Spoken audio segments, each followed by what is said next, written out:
I've seen a lot of people weld another piece of metal onto the end of one of these wrenches so they can use in their vise and twist hot metal.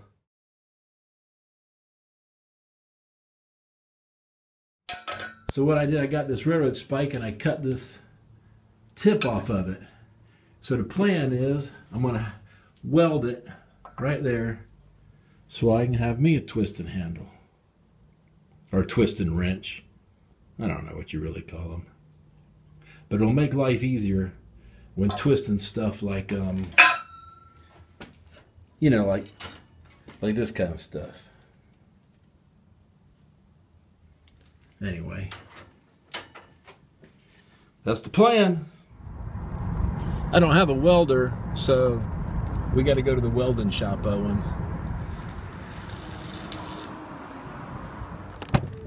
Check it out, Owen. See? See, now I got a handle on there. Let's see. It's going to be cool. Where?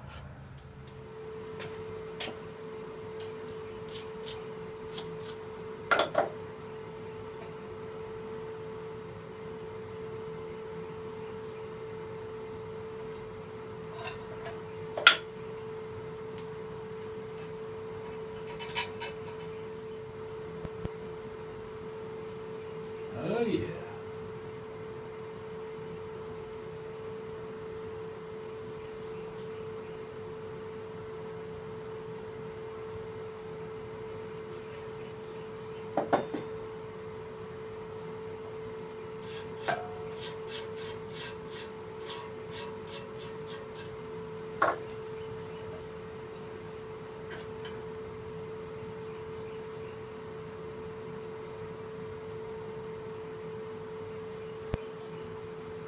Cool.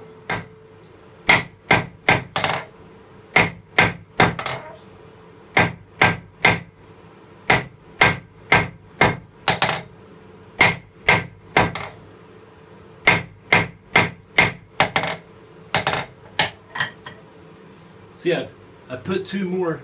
I got 3 twists in it all together. One here, one here, one here. Now I'm just going to make the point.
Cool.